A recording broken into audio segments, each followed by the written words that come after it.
Você chega no plantão e dá de cara com o paciente chegando.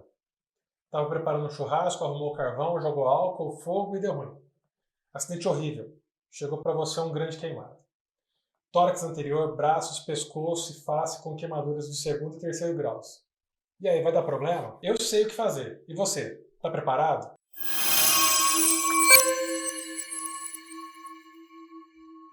O grande queimado é um paciente grave, crítico, com alta mortalidade.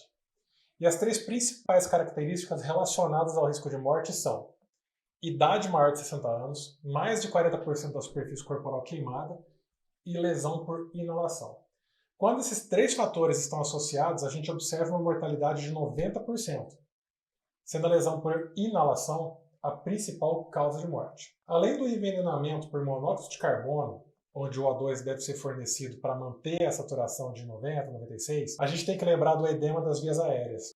Esse edema de vias aéreas superiores pode ocorrer rapidamente. Uma porcentagem considerável das pessoas inalam fumaça e desenvolve obstrução completa. E não há meios clínicos para a gente prever quem vai obstruir e quem não vai. Se vai obstruir a via aérea, você precisa agir antes que isso aconteça. Você tem que garantir a permeabilidade da via aérea. Intubar esses pacientes antes que a complicação aconteça. É a indicação de intubação por antecipação. Para relembrar as indicações, dá uma olhada no nosso feed, que tem um post legal sobre isso. E já compartilha com outros colegas e curte o nosso canal. E quais são os sinais de lesão por inalação com potencial necessidade de intubação? Anota aí. Tosse persistente, chiado, rouquidão, queimadura profunda no pescoço, na face ou circunferencial.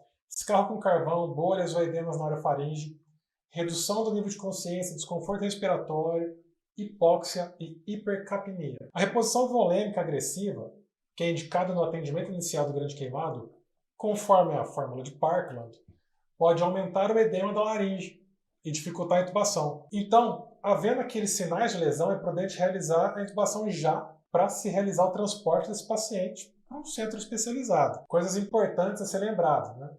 No caso do paciente estar inconsciente, você deve intubar com imobilização da coluna cervical. Outra coisa, que sempre gera polêmica, o uso da succinilcolina. Succinil pode ser utilizada para IOT rápida na fase inicial do atendimento, mas deve ser evitada 72 horas após a queimadura, porque o risco da hipercalemia está aumentado. Esse tempo varia de acordo com a literatura, de 48 a 72 horas depois do acidente. O rebaixamento do nível de consciência é uma indicação clássica da intubação, já que a pessoa perde a capacidade de proteger a via aérea. No caso do queimado, esse rebaixamento pode ser resultado da exposição a substâncias tóxicas, como o monóxido de carbono. A obstrução da via aérea supraglótica é mais frequente e pode ocorrer por lesões térmicas ou químicas. Busque por sinais. Estridor e chiado são óbvios, mas escarro enegrecido e presença das fímbrias nasais queimadas também deve ser observado e deve ser buscado. O edema proximal pode resultar em obstrução aguda, que vai precisar de uma abordagem cirúrgica. Intubar precocemente pode evitar que a crico de urgência seja necessária. É questão de planejamento. A lesão inalatória causa edema, disfunção da função mucociliar, broncoespasmo e hipoxemia. A falência respiratória. Apesar de ter sido afetado o máximo suporte ventilatório não invasivo, é a terceira indicação. Apesar de uma oxigenoterapia de alto fluxo com O2 a 100% ser benéfico para deslocar as moléculas de monóxido de carbono e de cianeto das proteínas e da hemoglobina, a intubação é a escolha nesse caso. Para a traqueostomia, sobre o tempo ideal, ainda não tem consenso.